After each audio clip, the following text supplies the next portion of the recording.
जल संसाधन मंत्री सुरेश रावत ने एनडीटीवी से खास बातचीत की है और उन्होंने कहा है कि यमुना जल को लेकर जो वादे किए गए थे उनको हर हाल में पूरा किया जाएगा। सुनाते हैं क्या कुछ कहा। मंत्री सुरेश सिंह रावत हमारे साथ हैं। सुरेश जी, आप 2 साल को लेकर आंकड़े अभी बता रहे थे पीसी में, जबकि कांग्रेस कह रही है कि 2 साल में पानी के मोर्चे पर सरकार पूरी तरह से फेल रही है। ईआरसीपी या यमुना का पानी लाने की कवायद कहां तक पहुंची है वर्तमान की बात? देखिए, ऐसा है कि जहाँ तक ईआरसीपी की बात है, धरातल पे हमारा काम चालू है। चंबल नदी पे हम एक्वाडेक्ट बना रहे हैं। 24 घंटे कॉन्ट्रैक्टर काम कर रहा है। 8-8 घंटे की शिफ्ट में हमारे इंजीनियरों को हमने मॉनिटरिंग के लिए लगा रखा है और इस काम को हम तेजी से कर रहे हैं और नियत समय के अंदर ये काम हम पूरा करेंगे। यमुना समझौते को लेकर जो कवायद आप लोग कर रहे थे, उसको लेकर भी सवाल उठ रहे हैं कि पानी नहीं आ पाएगा। शेखावाटी की बात करें, देखिए, ये तो उनकी सोच दर्शाती है लोगों के प्रति और भगवान उनको सद्बुद्धि देवे, क्योंकि वो जिस तरह से नकारात्मक माहौल वो फैला रहे हैं तो ऐसा नहीं करना चाहिए। स्वयं वो वहाँ शेखावटी से आते हैं, जब उनको पता है कि हरियाणा ने आज तक कभी एमओयू किया नहीं। उनकी जब कांग्रेस के अंदर उनकी पार्टी चुनाव के अंदर कांग्रेस पार्टी गई थी, तब उन्होंने अपने घोषणा पत्र में ये लिखा था कि अगर हरियाणा में कांग्रेस पार्टी की सरकार आएगी तो वो एमओयू को रद्द कर देगी। तो बस उसी लाइन पे वो चल रहे हैं। जबकि हमारी सरकार ने एमओयू किया, हम डीपीआर बना रहे हैं। दिसंबर के लास्ट वीक या जनवरी के फर्स्ट वीक तक हम डीपीआर कंप्लीट कर लेंगे और उसके बाद हम काम आगे बढ़ाएंगे। इसी टेन्योर में दोनों योजनाएं पूरी होंगी? निश्चित रूप से 100% पूरी होगी। एक आखिरी सवाल, एसआईआर के बाद अब वोट जब कटे हैं तो सवाल उठ रहे हैं कि बड़े पैमाने पे वोट काटे गए हैं और ये जानबूझकर ये योजनाबद्ध तरीके से किया गया है। कांग्रेस इसे मुद्दा बना। देखिए, ऐसा है कि देश के अंदर कोई भी बारी घुसपैठी, उसको न तो या नागरिकता का अधिकार है ना वोट देने का अधिकार है। अगर कोई जीवित व्यक्ति नहीं है तो उसका भी वोट कटना चाहिए।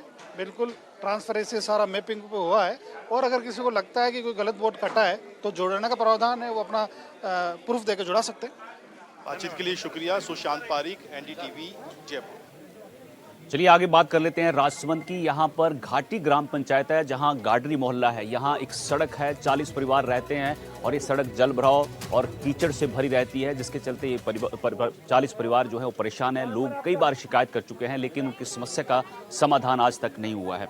तो मोहल्ले में रहने वाले करीब 40 परिवार हैं और कीचड़, गंदगी और जल भराव के बीच ये जीवन यापन करने को मजबूर है। स्थानीय लोगों को कीचड़ के कारण पैदल चलना भी मुश्किल हो गया है। बच्चों का स्कूल आना जाना, बुजुर्गों का बाहर निकलना और बीमारों का अस्पताल पहुंचना जोखिम से भरा हो गया है।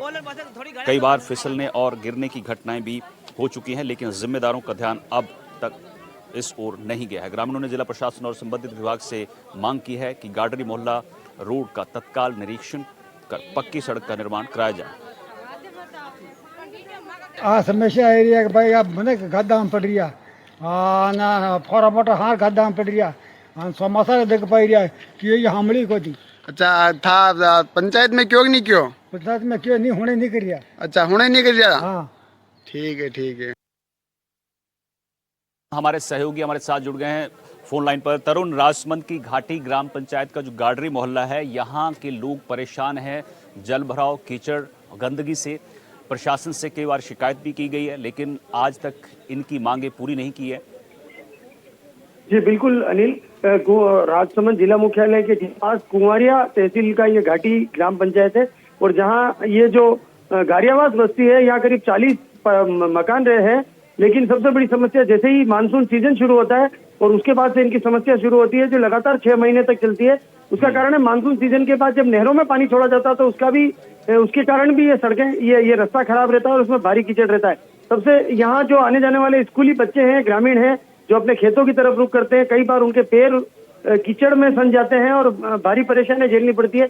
इस संबंध में ग्रामीणों का कहना है कि पूर्व सरपंच और वर्तमान सरपंच को भी अवगत कराया गया लेकिन उन्होंने केवल आश्वासन दिया और अब तक इनकी समस्या का समाधान नहीं हो पाया। अनिल, चलिए आगे आपको खबर दौसा से बताते हैं जहां दिन दहाड़े चोरी की वारदात हुई। आपको बता दें कि बांदीकुई के विजय पैलेस में चोरी की वारदात हुई है। यहां पर दीवार फांदकर चोर अंदर घुसा है और इसका सीसीटीवी भी सामने आया है। आपको बता दें कि जनरेटर से बैटरी चोरी की गई है। ई रिक्शा सवारों पर चोरी का आरोप लगा है। संचालक ने बांदीकुई थाने में शिकायत दर्ज कराई है।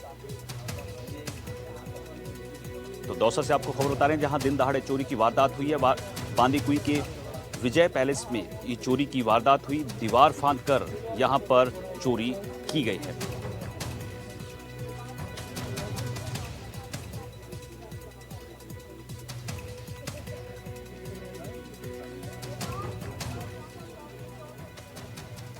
चलिए अगली खबर आपको अजमेर से बताते हैं, जहां प्रधानमंत्री समेत जो दूसरे लोग हैं उन संवैधानिक पदों पर रहते हैं, उनके द्वारा जो चादर चढ़ाई जाती है उस पर रोक लगाने के लिए जो सुनवाई है अब कल होगी। याचिका में मांग की गई है कि अल्पसंख्यक मंत्रालय अथवा संवैधानिक पदों पर बैठे व्यक्ति दरगाह में चादर न चढ़ाएं। इस मामले में अब कल गुरुवार को सुनवाई होगी, जिसे लेकर दोनों पक्षों में कानूनी हलचल तेज हो गई है। आज कोर्ट में फिर दोबारा लंबी सुनवाई हुई जैसे पहले होनी थी।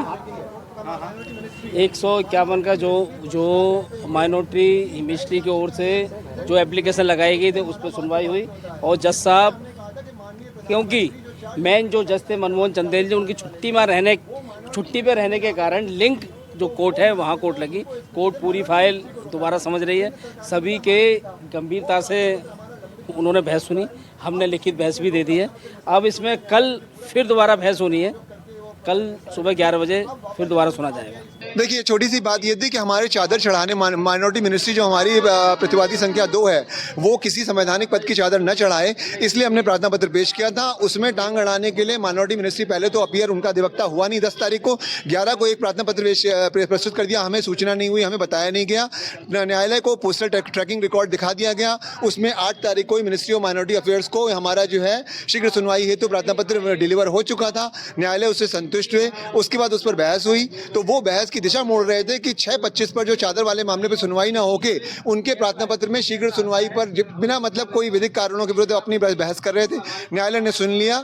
न्यायालय ने अतिरिक्त सुनवाई के लिए कल पुनः 11 बजे का समय रखा है और 11 बजे सुनवाई के बाद फिर वो 6/25 वाली सुनवाई होगी। चादर पर जो है टीआई के ऑर्डर पास किए जाने हैं।